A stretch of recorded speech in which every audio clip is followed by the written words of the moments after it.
A Royal Navy cruiser and the largest troopship of the war moved toward each other in broad daylight across the North Atlantic, following intersecting courses that should never have crossed. From a crow's nest 140 feet above the sea, a lookout aboard RMS Queen Mary watched the distance between them shrink, already realizing how little water remained. Queen Mary carried thousands of American troops to Britain at nearly 29 knots, while the other vessel, HMS Curacoa, a 25-year-old cruiser, struggled to keep up. Following anti-submarine procedures, both ships zigzagged through heavy waves, yet neither bridge fully understood the other's movements. From above, it was already clear that something had gone terribly wrong. On February 8, 1949, the House of Lords issued a judgment so restrained that it concealed the reality of salt and blood behind legal language. HMS Curacoa was assigned 2/3 of the blame, while Cunard White Star, owners of the massive vessel that struck her, carried 1/3. After 7 years of avoidance and silence, the case was officially considered resolved. A Royal Navy cruiser had effectively been blamed for being in the wrong place at the wrong time, destroyed in daylight and open sea by the very ship she had been tasked to protect. It became one of the darkest scandals of World War II, one the government preferred to bury. For grieving families seated in the gallery, the verdict was the first honest acknowledgement they had received since 1942. When Curacoa disappeared off the Irish coast, the Admiralty acted quickly and coldly to suppress the incident. Within 2 days, a secret court of inquiry was assembled aboard HMS Argus. Survivors were isolated behind closed curtains, forbidden from writing letters or speaking openly. The government's stance was absolute. The tragedy would not be publicly acknowledged and remain classified in the interest of what officials called operational security. The reasoning was simple: morale. In the autumn of 1942, Britain was fighting for survival and could not risk public outrage over a story in which Royal Navy ships were destroying one another instead of engaging the enemy. While officials managed morale as carefully as ammunition, the families of the dead received only vague telegrams describing their loved ones as lost at sea. Letters sent to the Admiralty brought little more than formal condolences and empty responses. To the state, the men had become an inconvenient burden. To their families, they had simply vanished. Yet in naval communities, rumors spread faster than official reports. Stories of a disaster continued for years, fueled by the mystery of hundreds of men disappearing without explanation. It was not until 1945 that the first public account surfaced, delivered by a lookout who had witnessed the catastrophe from a crow's nest. Curacoa herself had been launched in 1917, during the final, grinding years of World War I, when the Royal Navy produced warships with urgency and scale. Named after the British capture of the island of Cura from the Dutch in 1807, HMS Curacoa was a light cruiser with limited combat distinction. By the time of the collision, she was already 25 years old, an age that made her increasingly problematic by naval standards. However, when World War II began in 1939, every available vessel suddenly gained renewed importance to the Admiralty. Instead of retiring her, officials sent Curacoa to Chatham Dockyard for modernization. Her original cruiser armament was removed and replaced with dual-purpose 4-inch guns. Additional anti-aircraft weapons were installed where older systems once stood. She returned as an anti-aircraft cruiser, redesigned to confront a type of threat that had barely existed when she was first built. Her first major test came during the Norwegian campaign of 1940, a disastrous Allied effort marked by poor preparation and limited resources against an overwhelming German advance. Curacoa was deeply involved in the operation. In April 1940, German aircraft attacked and inflicted severe enough damage to force her withdrawal, leaving 30 crew members out of action. She spent the remainder of the summer under repair before returning to service in August. What followed was an uneventful but dangerous routine escort missions, convoy protection, and anti-aircraft duties for vulnerable ships. It was relentless, risky work that rarely attracted public attention. and Curacoa carried it out without notable glory or disgrace. By late 1942, Curacoa had become as much a product of war as of the shipyard that first built her. She had been modified, damaged by bombing, repaired, and sent back into service. Her crew knew the harsh waters of the North Atlantic intimately. On October 2, she received orders to travel to a rendezvous point off the northern coast of Ireland, assume an anti-aircraft escort role, and protect one of the most valuable vessels in Britain's war effort during the final leg of an Atlantic crossing. At first, it seemed like another routine assignment. By 1942, RMS Queen Mary had earned a reputation known across Atlantic ports, where sailors exchanged stories, the Grey Ghost. Before the war, she had been one of the world's most famous passenger liners, but conflict transformed her into something far more practical and dangerous. Larger than the Titanic, at 1,019 feet in length and weighing over 81,000 gross tons, Queen Mary was an extraordinary sight. Launched in 1934,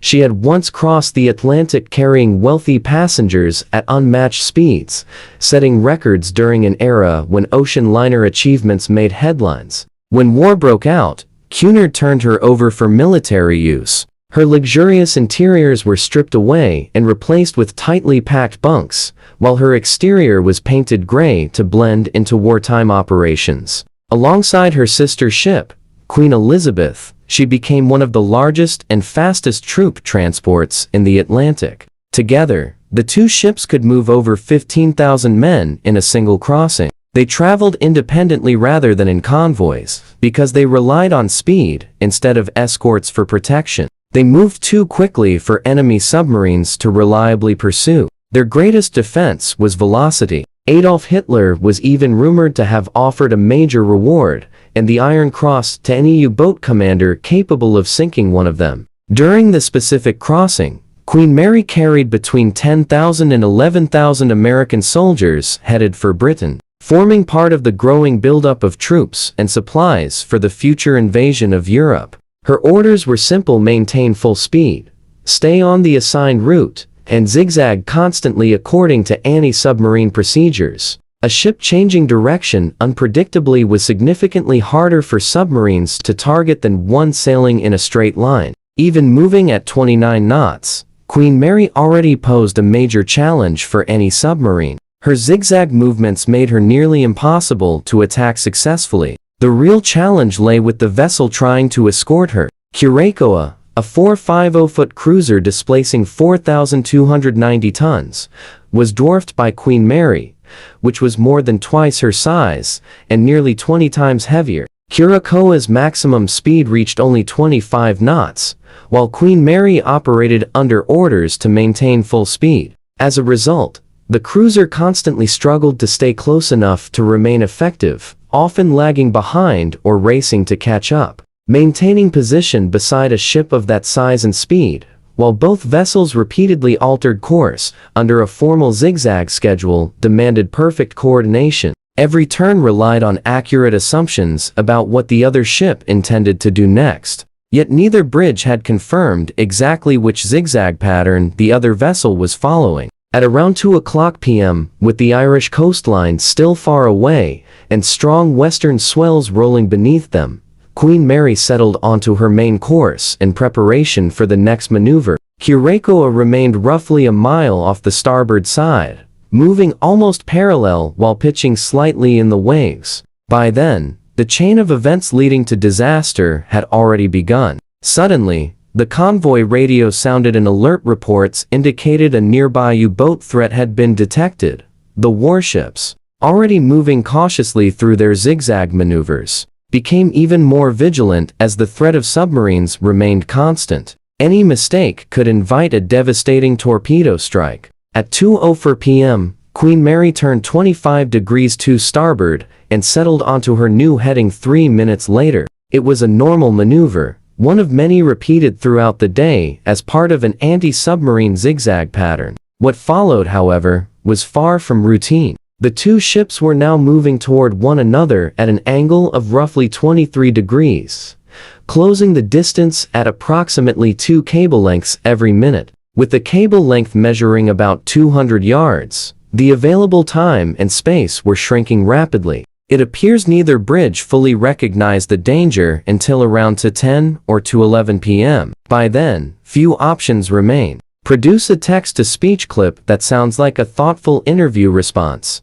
Use a warm, conversational voice with natural pacing, clear pronunciation, and slight pauses for reflection. Add subtle emphasis on important points and soft breaths to maintain realism. Ideal interview clips, 20-30 seconds. Captain John W. Boutwood of Curacoa ordered a 15-degree turn to starboard. At that exact moment, heavy swells pushed the cruiser 7 degrees to port, and later court records found no evidence that the order significantly altered the ship's path. Both commanding officers misunderstood navigational right-of-way, each believing the other vessel would move aside. Captain Boutwood maintained course to shield Queen Mary from possible air attacks, while Rear Admiral Illingworth aboard Queen Mary continued the zigzag route, expecting the cruiser to yield. On Queen Mary's bridge, the officer of the watch initially ordered a slight turn to port, but once the full danger became clear, he demanded a hard turn. The massive liner had managed only about 10 degrees of movement before there was no longer enough room to avoid impact. Sailor Alfred Johnson Latour recalled the moment, saying he warned his companion that Queen Mary's movements made a collision seem inevitable. Moments later, the liner tore through Curacoa with devastating force, slicing through the cruiser's 6-inch armor plating. At 2:12 p.m., Queen Mary struck HMS Curacoa on the port side near the aft section at an angle of roughly 30 degrees. It was not a direct collision, but a slicing blow. Moving at nearly 29 knots, and given the enormous difference in size between the ships, the result was immediate and catastrophic. Curacoa split apart, and both sections sank within 2 to 5 minutes. Most of the crew never had the chance to reach the deck before being dragged underwater. Everything happened too quickly. From a crow's nest 140 feet above the sea aboard Queen Mary, L.E.C.H. Luzzatto watched the tragedy unfold. He described seeing the cruiser swing sharply, nearly to a right angle, before breaking apart and vanishing beneath the surface. Left behind were wreckage, struggling men, and dark oil spreading across the waves. Despite the disaster, Queen Mary continued onward. Her orders were strict, and built entirely around the ever-present submarine threat. She was not to stop or become an easy stationary target, particularly with thousands of troops aboard. According to wartime regulations, the safety of those soldiers outweighed every other concern. Queen Mary could not pause to rescue survivors. Instead, the ship signaled for destroyers and maintained speed. Luzzatto watched as the men left in the water slowly faded into the distance, becoming nothing more than tiny black shapes before disappearing entirely. The survivors of Curacoa struggled in freezing waters between 55 and 61 degrees Fahrenheit, covered in heavy oil,